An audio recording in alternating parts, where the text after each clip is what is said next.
नमस्कार, मी प्रियांका नागने आपल्या मराठी योजनायात्रा चॅनलवरती तुमचं सर्वांचं स्वागत आहे। तर विविध योजनांचा लाभ मिळवण्यासाठी तुम्ही नक्कीच हा व्हिडिओ संपूर्ण बघायचा आहे, कारण समाज कल्याण विभाग असो किंवा कृषी विभाग असो, महिलांसाठी असो किंवा दिव्यांग कल्याण विभाग असो, अशा विविध विभागांतर्गत आता या योजनांचा लाभ तुम्ही मिळवू शकता। आता या योजनांचा लाभ मिळवण्यासाठी पुन्हा एकदा अर्ज सुरू झाले आहे। तुम्ही पाहू शकता इथे अर्ज करण्यासाठी कालावधी आहे, अर्ज कसा करावा किंवा अधिकारी संपर्क। इथे जिल्हा परिषद पुणे, जिल्हा परिषद स्वनिधीतील विविध योजनांसाठी अर्ज करण्याचे पोर्टल सुरू झाले आहे। या अर्जाची म्हणजे शेवटची तारीख काय असणार आहे, अर्ज कसे करावे, ही संपूर्ण माहिती आपण व्हिडिओच्या माध्यमातून पाहणार आहोत।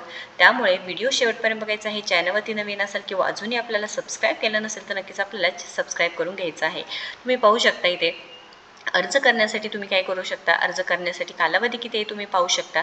जे पहिला कृषी विभाग आहे, योजनेचे नाव तुम्ही पाहू शकता। 75% अनुदानावर शेतकऱ्यांना साहित्य पुरवणे। ऑनलाईन अर्ज करण्याची कालावधी 1 सप्टेंबर 2025, शेवटची ऑनलाईन अर्ज करण्याची अंतिम आहे तारीख 30/9/2025। आता इथे छाननी किंवा जे काही पूर्ण सुरुवात आहे किंवा अंतिम दिनांक आहे हे सुद्धा दिलेलं आहे। त्यानंतर समाज कल्याण विभाग आहे, तिथे जिल्हा परिषद 20% निधी योजनेअंतर्गत 100% अनुदानावर साहित्याचा लाभ घेण्यासाठी हे सुद्धा अर्ज तुम्ही 30 सप्टेंबरपर्यंत भरू शकता। मागासवर्गीय व 5% दिव्यांग निधी 20% योजनेअंतर्गत 100% अनुदानावर यशवंत घरकुलचा लाभ योजना आहे, 30 सप्टेंबरपर्यंत तुम्ही अर्ज भरू शकता। त्यानंतर महिला व बाल कल्याण विभाग आहे, त्यांना सुद्धा आहे, जिथे डॉक्टर कमला सुहानी योजना मुलींना व महिलांना व्यावसायिक व तांत्रिक प्रशिक्षण घेण्यासाठी अर्थसहाय्य उपलब्ध करून देणे, याचेसुद्धा अर्ज सुरू झाले आहेत व 30 सप्टेंबरपर्यंत शेवटची तारीख आहे। 5वी ते 12वी पास मुलींना संगणक प्रशिक्षण योजना आहे, याचीसुद्धा शेवटची तारीख 30/9/2025 आहे। ग्रामीण भागातील अनुसूचित जातीतील व आदिवासी क्षेत्रातील महिलांना व्यवसाय भूमिका वस्तू पुरवणे, व्यवसायभिमुख वस्तू पुरवणे म्हणजे शिलाई मशीन असो, पीठ गिरणी, सोलार वॉटर हीटर, तेलघाणा, याच्यासाठी सुद्धा तुम्ही अर्ज करू शकणार आहात। हे पुणे जिल्ह्यासाठी आहे, तुम्ही पाहू शकता। पुणे ZP पुणे जिल्हा, ZP पुणे CESS योजना.com या पेजवरती आहे। त्याच्यानंतर तुम्हाला जर अर्ज करायचे असेल किंवा अधिकाऱ्यांशी संपर्क करायचा असेल तरीसुद्धा तुम्ही ते संपर्क करू शकता।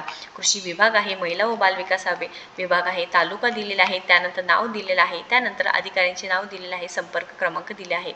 तुम्ही तिथे जाऊन नक्कीच इथे चौकशीसुद्धा करू शकणार आहात। आता अर्ज करण्यासाठी जी कालावधी किंवा अर्ज कसा करावा बाबत याबाबत सूचनासुद्धा दिलेल्या आहेत। तर जिल्हा परिषद स्वनिधी योजनेसाठी अर्ज करण्यासाठी मार्गदर्शक सूचना आहे। नोंदणी करण्यापूर्वी महत्त्वाच्या सूचना म्हणजे इथे प्रथम सर्व आवश्यक कागदपत्रे स्कॅन करून घ्यावीत। प्रत्येक कागदपत्राची साईज 2 MB पेक्षा जास्त नसावी सांगितलेलं आहे। मोबाईल क्रमांक व्हेरीफाय केल्याशिवाय पुढील नोंदणी फॉर्म भरता येत नाही। त्यानंतर इथे त्याकरिता प्रथम मोबाईल क्रमांक व्हेरीफाय करून घ्यायचा आहे। अर्जदारांनी प्रथम स्वतःचे आडनाव, नाव, वडिलांचे नाव, आईचे नाव भरावे। त्यानंतर मोबाईल क्रमांकावरती जे बटन आहे त्याच्यावरती क्लिक केल्यानंतर सेंड OTP येईल। OTP आल्यानंतर तुम्हाला पुढील नोंदणी करता येणार आहे। अशा सोप्या पद्धतीने ऑनलाईन पद्धतीने तुम्ही अर्ज करायचा आहे। वरील माहिती भरल्यानंतर पुढील पत्ता, इतर माहिती, बँक माहिती तुम्हाला भरावी लागणार आहे। त्यानंतर जन्मतारीख भरताना तारखेचं फॉर्मॅटसुद्धा दिलेलं आहे। ही जर लिंक तुम्हाला पाहिजे असेल तर नक्कीच लिंक म्हणून कमेंट करा, तुमच्यापर्यंत ही नक्कीच लिंक पोहोचणार आहे। व डिस्क्रिप्शन बॉक्ससुद्धा एकदा चेक करा, जेणेकरून तुम्हाला लिंक मिळेल। या सोप्या पद्धतीने तुम्ही काय करायचं आहे, अर्ज भरायचा आहे व या विविध योजनांचा तुम्ही लाभ मिळवू शकणार आहात। अर्ज करण्याची कालावधी 30 सप्टेंबर 2025 असणार आहे व कृषी विभाग आहे, समाज कल्याण विभाग आहे, महिला व बाल कल्याण विभाग आहे। या विभागातल्या जे अर्जदार असणार आहे त्यांना नक्कीच इथे या योजनेचा लाभ मिळणार आहे। या संदर्भात काही प्रश्न असतील किंवा अडचण असेल तर नक्कीच कमेंट करा, आपण नक्कीच इथे मदत करणार आहोत। या व्हिडिओला जास्तीत जास्त शेअर करा आणि अशाच महत्त्वपूर्ण माहितीसाठी आपल्याला सबस्क्राईब करायला विसरू नका। धन्यवाद।